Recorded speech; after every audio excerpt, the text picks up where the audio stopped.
What if the most painful family feud you think you know was never meant to be real? What if the silence, the distance, the heartbreak that played out in front of the entire world wasn't the result of a broken relationship, but a carefully chosen performance? Because according to one explosive claim, the story we've all been watching might not be the truth at all. It might be a script. Before we continue, please hit the like button, subscribe to the channel, and turn on the notification bell for updates. Picture this: a father sitting alone watching his daughter's face appear everywhere. Magazine covers, red carpets, global headlines. The world celebrates her rise, the fairy tale, the transformation. And yet, behind the scenes, that same father is being asked to do something almost unthinkable. Disappear, not quietly drift away, not step back naturally, but actively pretend. Pretend that the bond between them never existed. Pretend the phone calls never happened. Pretend they were estranged. All to protect an image. And that's where this story stops being just another celebrity family drama and starts becoming something far darker. Because if this claim is even partially true, then the question isn't who betrayed whom. The question is this: how far would you go to control your own narrative? Most people think they already understand this family conflict. They've seen the headlines, the paparazzi photos, the interviews where one side speaks and the other stays silent. They've picked sides. They've formed opinions. Some feel sympathy. Others feel anger. Many feel exhausted by the whole thing. But here's the problem. Those opinions were formed based on a version of events that may have been incomplete from the very beginning. And that's why this matters now. Because time has a strange way of loosening tongues, and when people feel they have nothing left to lose, they sometimes tell the story they were never allowed to tell before. According to this new account, the distance between father and daughter wasn't just emotional, it was strategic. It was discussed, it was requested, and it was framed as necessary for survival in a world obsessed with optics. Think about that for a moment. Not we need space, not we need time, but we need the world to believe we're already broken. How does a parent even process a request like that? Do you comply out of love, out of fear, out of hope that this is temporary? Or do you speak up, knowing that the moment you do, you'll be painted as the villain in someone else's story? This is where the emotional tension really begins to twist, because the public saw absence and assumed abandonment. But what if absence was demanded? What if silence wasn't neglect, but obedience? And what if every time the father tried to explain himself, the explanation itself made things worse? That's the cruel paradox at the heart of this story. The more he spoke, the guiltier he appeared. The quieter he stayed, the more invisible he became. Meanwhile, the narrative kept moving forward without him. A wedding without a father. A family rebranded. A new chapter written with no room for the old one. And here's where you need to ask yourself something uncomfortable. If you were in his position, would you have done it differently? Would you have protected your child's image at the cost of your own reputation?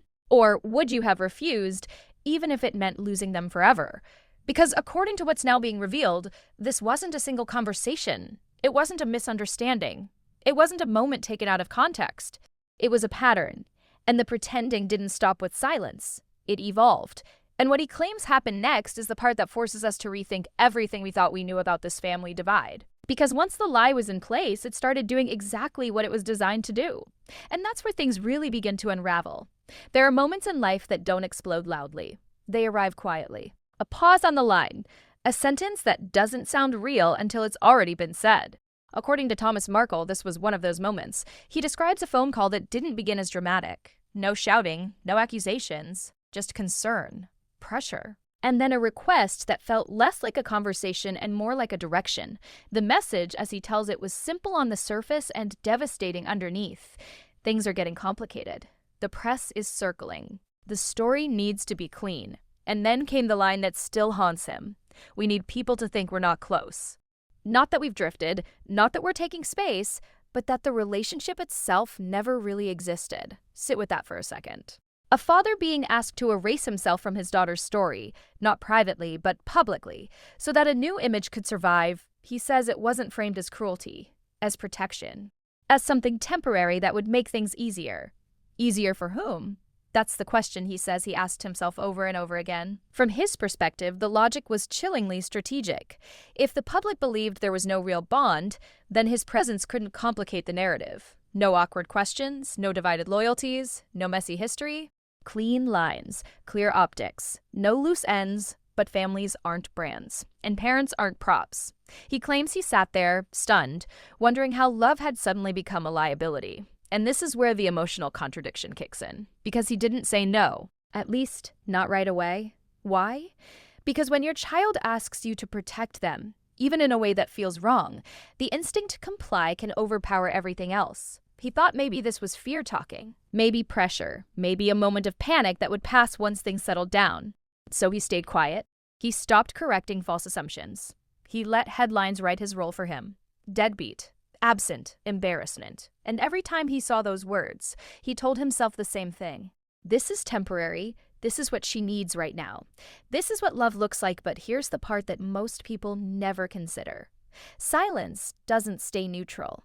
Silence takes sides. The longer he stayed quiet, the more solid the narrative became. And once the world decided who he was, there was no room left for nuance. And that's when the trap snapped shut, because when he finally tried to speak, even gently, the reaction wasn't understanding. It was outrage. Why is he talking now? Why is he ruining her moment? Why can't he just stay away? Do you see the irony? He was criticized for doing the very thing he says he was instructed to do, and punished the moment he stopped. At that point, the pretending wasn't just about distance anymore. It was about control of sympathy, control of who gets to tell the story first. And once that machine is in motion, it doesn't slow down for anyone, not even family. He claims there were moments when he almost broke completely, watching milestones from a distance, seeing his role quietly removed, feeling like a ghost while being blamed for haunting the narrative. And the most painful part? He says he believed that if he endured it long enough, the truth would eventually matter. But what he didn't realize then was that the silence he agreed to wasn't just hiding the truth. It was replacing it. Because once a version of reality hardens in the public mind, facts don't soften it. They threaten it. And according to him, that's when everything changed. Because the request to pretend didn't end with estrangement. It escalated. And what he says happened next wasn't about image anymore. It was about erasure. This section is complete. At some point, silence stops being protection. It turns into proof. Proof, at least, to the outside world. Because when one side keeps talking and the other disappears, people don't assume strategy. They assume guilt. They assume abandonment. They assume the worst. And this is where the emotional weight of the story finally lands. Thomas says he watched the narrative harden without him, watched a version of himself get cemented into public memory, a version he no longer recognized. The absent father, the loose end best left untouched. And here's the cruel irony. The very silence he believed would protect his daughter's image ended up damaging his own beyond repair. Because once the world accepted estrangement as truth, any attempt to explain it sounded like an excuse. Too late, too convenient, too self-serving. Ask yourself something honestly. If you were told to stay quiet for the good of someone you love, how long would you last before the silence started destroying you? Because according to him, the longer he waited, the smaller he became. Friends stopped calling. Opportunities vanished. Even sympathy dried up. He says he wasn't just erased from the story, he was replaced by a caricature. And that's when the realization finally hit. There was no moment coming where the truth would gently correct itself. No grand understanding waiting around the corner. The story had already been written, and it didn't need him anymore. This is where the narrative turns uncomfortable for everyone involved. Because if his version is even partly true, then this wasn't a simple case of family fallout playing out in public. It was a calculated distancing that spiraled beyond anyone's control. A request made under pressure. A silence agreed to out of love. A lie that outgrew the people who started it. And here's the part that forces us to sit with the contradiction. Protecting an image can feel like survival when the spotlight is brutal and unforgiving. But survival always comes with a cost. Sometimes that cost is privacy. Sometimes it's family. The tragedy here isn't just who said what or who believes whom. It's that once a family conflict becomes a public narrative, there are no clean endings, only fragments, only damage control, only people talking past each other through headlines and interviews. And maybe that's the real takeaway. Not that one side is entirely right and the other entirely wrong, but that fame doesn't just amplify success. It magnifies fractures, it turns private pain into public currency. And it rewards the version of the story that sounds cleanest, not the one that feels truest. So when you think back to the opening question, whether this feud was ever meant to be real, the answer might be more complicated than yes or no. Maybe it started as protection, maybe it became performance, and maybe, somewhere along the way, it turned into something no one could undo. Because once silence becomes the story, speaking the truth feels like betrayal. And if that's the case, then the most shocking part of this revelation isn't what was said, it's what was never allowed to be said at all. Here's the part of the story no one prepares you for. An arrest doesn't feel like justice when the person you're searching for is still gone. It feels hollow. When the handcuffs closed, there was no relief, no collective exhale, no sense that the nightmare had ended. Instead, the room filled with a heavier question, one that pressed down harder than all the speculation before it. Where is she? Because arrests are supposed to bring answers. They're supposed to give families something solid to hold on to. But in cases like this, an arrest can actually deepen the void. Investigators now had a name tied to the blood, a face, a presence at the scene. But presence is not explanation. And explanation is what everyone needed. The narrative the public had clung to, an unknown predator, a random act, a faceless villain, collapsed overnight. In its place stood something far more unsettling, the possibility that the danger came from within the circle of trust. That shift changes everything, because when a case turns inward, it stops being about what happened and starts being about why. Motive becomes more important than method. History becomes evidence. Relationships are no longer background noise, they are the crime scene. Investigators began reconstructing the days before the disappearance. Conversations once considered ordinary were now examined under a microscope. Minor disagreements took on new weight. Financial records, medical concerns, long-standing tensions, nothing was off limits anymore. And the family? They were trapped between two unbearable realities.